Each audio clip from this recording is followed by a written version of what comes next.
Hello दोस्तों, welcome to money stalkers. देखिएगा, इस वीडियो के अंदर हम लोग बात करने वाले हैं तीनों कंपनीज के बारे में। सबसे पहले हम लोग बात करेंगे टीसीएस के बारे में। तो टीसीएस की अगर बात की जाए तो आईटी सेक्टर से कंपनी बिलोंग करती है, एक मार्केट लीडर हमें कंपनी है।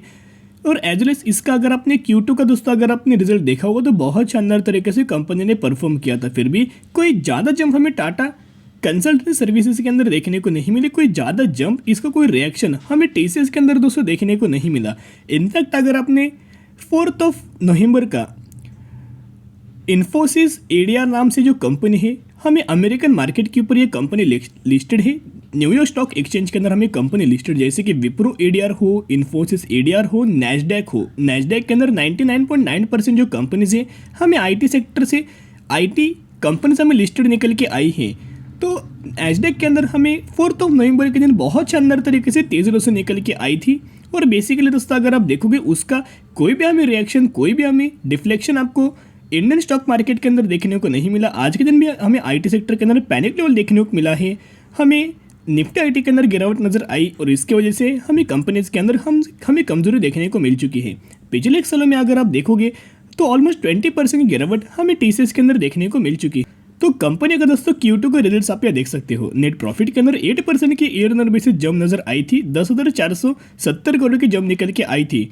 और रेवेन्यूज के अंदर भी हमें 18% की जंप हमें देखने को मिला था, यानी कि नेट प्रॉफिट के अंदर भी जंप और हमें रिजर्व्स के अंदर, रेवेन्यूज के अंदर भी हमें जंप देखने को मिली है।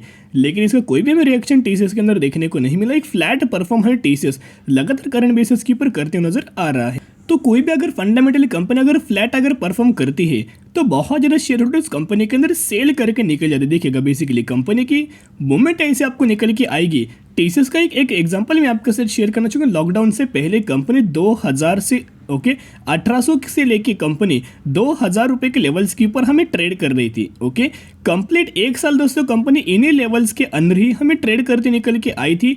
लेकिन एक समय ऐसा वो कंपनी 1.5 साल एक ही लेवल्स के ऊपर हमें ट्रेड कर दी, कोई भी हमें रिटर्न देखने को नहीं मिला। तो बहुत ज़्यादा कंपनी ने पैनिक लेवल क्रिएट किए। लेकिन 2000 रुपये की कंपनी 4000 रुपये के लेवल्स हमें कंपनी ने सिर्फ और सिर्फ अगर आप देखोगे तो एक सालों के अंदर हमें टच करते नजर आए थे। यानी कि जितना ज़्यादा अच्छी कंपनी के अंदर आपको कंसोलिडेट फेज निकल के आएगा, उतनी ज़्यादा कंपनी पैनिक लेवल क्रिएट करेगी, उतना ही ज़्यादा कंपनी के अंदर एक शानदार तरीके से जंप दोस्तों आने वाले फ्यूचर में आपको देखने को मिल सकती है। वैसे दोनों रेशियोस अगर आप देखोगे, ROC 54% और ROE 43%, जिस भी कंपनी के दोनों रेशियो 30% से ज़्यादा अगर आपको देखने को मिले, उस कंपनी के मैनेजमेंट या फिर उस कंपनी के प्रमोटर्स कंपनी के आने वाले फ्यूचर की ग्रोथ की सबसे बहुत ज़्यादा हमें एग्रेसिवली फोकस करते हुए देखने को मिल जाते हैं। एज वेल एज अगर आप इनका शेयर होल्डिंग पैटर्न्स देखोगे तो प्रमोटर्स के पास स्टेबल हमें होल्डिंग निकल के आई है। 72% के पास प्रमोटर्स होल्ड कर रहे हैं। एफआईज ने ऑलमोस्ट हमें 0.45% का स्टेक सेल किया है। और किसने स्टेक बाइंग किया है? एक तो डीआईज ने दोस्तों स्टेक बाई किया है और पब्लिक ने हमें स्टेक बाइंग करते नजर आए हैं। बाकी जो गवर्नमेंट का स्टेक है वो हमें स्टेबल निकल के आया है। एफआईज ने स्लाइटली सेल किया है और प्रमोटर्स ने स्टेक हमें स्टेबल हमें देखने को मिल रहा है। अब एक इंपॉर्टेंट डेटा मैं आपके साथ शेयर करना चाहूँगा। म्यूचुअल फंड्स की बाइंग का डेटा मैं आपके साथ शेयर करना चाहूँगा। अक्टूबर 2022 का दोस्तों डेटा निकल के आए हैं, अपडेटेड डेटा मैं आपके साथ शेयर कर रहा हूँ। तो बेसिकली हमें 114 म्यूचुअल फंड्स की बाइंग और 80 म्यूचुअल फंड की सेलिंग हमें टीसीएस के अंदर देखने को मिली है। यानी कि मेजोरिटी क्या है कि हमें 114 यानी कि 114 म्यूचुअल फंड्स की बाइंग हमें टीसीएस के अंदर देखने को मिल चुकी है। वैसे तो हर एक फंड ने हमें टीसीएस के अंदर बाइंग किया, लेकिन मैक्सिमम किस फंड ने दोस्तों बाइंग किया उसके बारे में मैं आपके साथ एक स्लाइटली आइडिया शेयर करना चाहूँगा। निप्पॉन का एक फंड है, 4640 करोड़ की बाइंग किया है। निप्पॉन का एक टैक्स सेवर फंड है, 11600 करोड़ की बाइंग हमें टीसीएस के अंदर देखने को मिल चुकी है। सुंदरम का एक लार्ज कैप फंड जिन्होंने 5090 करोड़ का बाइंग हमें टीसीएस के अंदर किया है। फिर हमें निप्पॉन का एक लार्ज कैप फंड है, 11950 करोड़ की बाइंग उन्होंने टीसीएस के अंदर कर चुकी है। यानी कि छोटे से छोटा फंड अगर आप देखोगे या फिर बड़े से बड़ा अगर म्यूचुअल फंड्स देखोगे, हर एक म्यूचुअल फंड्स हमें टीसीएस के अंदर बाइंग कर रहा है। पहले से कोई ज़्यादा हमें जंप टीसीएस के अंदर देखने को नहीं मिली।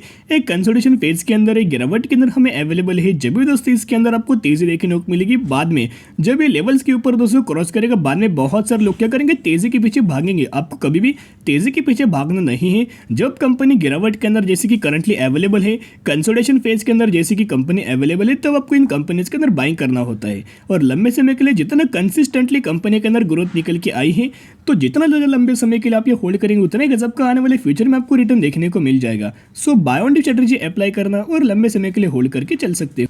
अब हम लोग बात करने वाले हैं एक कंपनी के अंदर 5:1 रेशियो के अंदर आपको बोनस का बेनिफिट मिलने वाला है। अभी किस तरह से दोस्तों आपको बोनस मिलेगा, अगर आपके पास इस कंपनी के 1 शेयर होंगे तो 1 के बदले आपको 5 शेयर मिलेंगे एज अ बोनस शेयर। वही एग्जीक्यूशन के बाद आपके पास टोटल हो जाएंगे 6 शेयर। तो इसी रेशियो के अंदर आपको बोनस का बेनिफिट मिलने वाला है, जिसकी अगर आप एग्जिट देखोगे 10 नवंबर निकल के आई है। तो इसकी जो भी लोग इस कंपनी के अंदर 9 नवंबर या फिर इससे पहले अगर आप बाइंग करेंगे तो ही आप एलिजिबल हो जाएंगे और तो ही आपको बोनस रिगार्डिंग बेनिफिट मिल जाएगा। तो हम लोग कौन सी कंपनी के बारे में बात करें जिसका प्राइसिंग 1132 रुपये निकल के आया है। मैक्सिमम के अंदर अगर आप देखोगे जब से कंपनी आई है तब से एक फ्लैट गिरावट इस कंपनी के अंदर अवेलेबल है, यानी कि मोर देन 50% की गिरावट, 52% की गिरावट इस कंपनी के अंदर हमें देखने को मिल चुकी है। अगर आप मार्केट कैप भी देखोगे तो अप्रॉक्सीमेटली 54,000 करोड़ का मार्केट कैप, यानी कि ये कंपनी हमें लार्ज कैप कैटेगरी से बिलोंग करती है। और हम लोग बात करें नायका के बारे में, आपने दोस्तों नायका सुना होगा। इसी साल कंपनी हमें आईपीओ लॉन्च किया था, एक प्रीमियम प्राइस के ऊपर बहुत अच्छा खासा बेसिस के ऊपर आईपीओ हमें लॉन्च हुआ था, लेकिन उसके बाद सडनली कंपनी के अंदर गिरावट हमें देखने को मिल रही है। तो सबसे पहले नायका के बिजनेस क्या है देखिएगा। बिजनेस के ऊपर अगर पोटेंशियल और बिजनेस के ऊपर अगर दम हो तो आने वाले फ्यूचर में कोई डरने की आपको बात निकल के नहीं आ रही। Nykaa is a digital native consumer technology platform delivering a content-led lifestyle retail experience to customers. The company has diverse portfolio of beauty, personal care, fashion products, including own brands product manufactured by it. यानी कि beauty के अंदर भी है, personal care के अंदर भी है, फैशन प्रोडक्ट्स के अंदर भी कंपनी का हमें मैन्युफैक्चरिंग का बिजनेस निकल के आ रहा है। और कंपनी का अगर आप ऑपरेटिंग प्रॉफिट देखोगे तो हमें मार्च 2022 के अंदर 38 करोड़ था, जून 2022 के अंदर 46 करोड़ और सितंबर 2022 के अंदर 61 करोड़, यानी कि हमें कंपनी का ऑपरेटिंग प्रॉफिट के अंदर लगातार हमें जंप नजर आई है। और इनफैक्ट अगर आप इनके सेल्स के अंदर अगर आप देखोगे तो पिछले 3 क्वार्टर से हमें कंपनी अच्छे खासा हमें परफॉर्म करती हुई नजर आ रही। तो जिसकी वजह से कंपनी के अंदर दोस्तों बाइंग करने से पहले स्टडी की जगह एनालिसिस की जगह उसके बाद दोस्तों आप ये बाइंग करने की कोशिश कर सकते हो।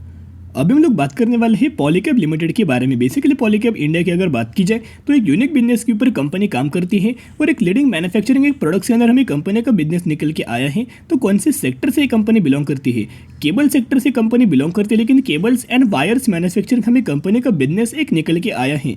मैक्सिमम के अंदर अगर आप पॉलीकैब का बिजनेस देखोगे, चार्ट पैटर्न अगर आप देखोगे तो आपको 327% का रिटर्न इस कंपनी के अंदर मिल चुका है। कंसिस्टेंटली ग्रोथ, कंसिस्टेंटली तेजी इस कंपनी के अंदर हमें देखने को मिल चुकी है। और जो मैंने आपके साथ शेयर किया था कंपनी का एक हमें रजिस्ट्रेशन लेवल निकल के आया था, यही लेवल के ऊपर कंपनी लगातार ट्रेड कर रही थी, एक कंसोलिडेशन फेज के अंदर अवेलेबल थी। अब ये कंपनी ने लेवल्स हमें ब्रेक करके ऊपर हमें ड्राइव होते नजर आया है। जल्दी आपको ये कंपनी 3,000 रुपीज तक हमें लेवल्स के ऊपर आपको ड्राइव होती हुई नजर आ जाएगी। इसका अगर आप मार्केट कैप देखोगे 41,000 करोड़ का मार्केट कैप, ये जो कंपनी है ये भी हमें लार्ज कैप कैटेगरी से बिलोंग करती है। तो पॉलीकैब इंडिया का अगर आप Q2 का रिजल्ट देखोगे तो रेवेन्यूज के अंदर 11% की जंप, नेट इनकम के अंदर 35%, डायरेक्ट EPS के अंदर भी 35% और नेट प्रॉफिट मार्जिन के अंदर 22%, यानी कि कंपनी ने अपना जो Q2 का रिजल्ट था बहुत अच्छा परफॉर्म किया था, जिसकी वजह से अभी करंट बेसिस के ऊपर कंपनी के अंदर हमें इंपैक्ट नजर आया है। और भी ज़्यादा आपको इस कंपनी के अंदर हमें तेजी आपको देखने को मिल सकती है। तो जिसकी वजह से बहुत ज़्यादा यूनिक बिजनेस है और ऐसे यूनिक बिजनेस से ही आने वाले फ्यूचर में कम समय के अंदर बहुत ज़्यादा आपको ग्रोथ नजर आ जाती है। तो इस कंपनी के अंदर निवेश करना चाहते हो 100% कंपनी के अंदर निवेश कर सकते हो, लेकिन खुद पहले जाके स्टडी कीजिएगा, एनालिसिस कीजिएगा, बाद में आप निवेश करने की कोशिश कर सकते हो। तो आज के लिए इतने, अगर आपको वीडियो पसंद है जरूर वीडियो को लाइक शेयर सब्सक्राइब कर सकते हो। फिर मिलेंगे, बाय।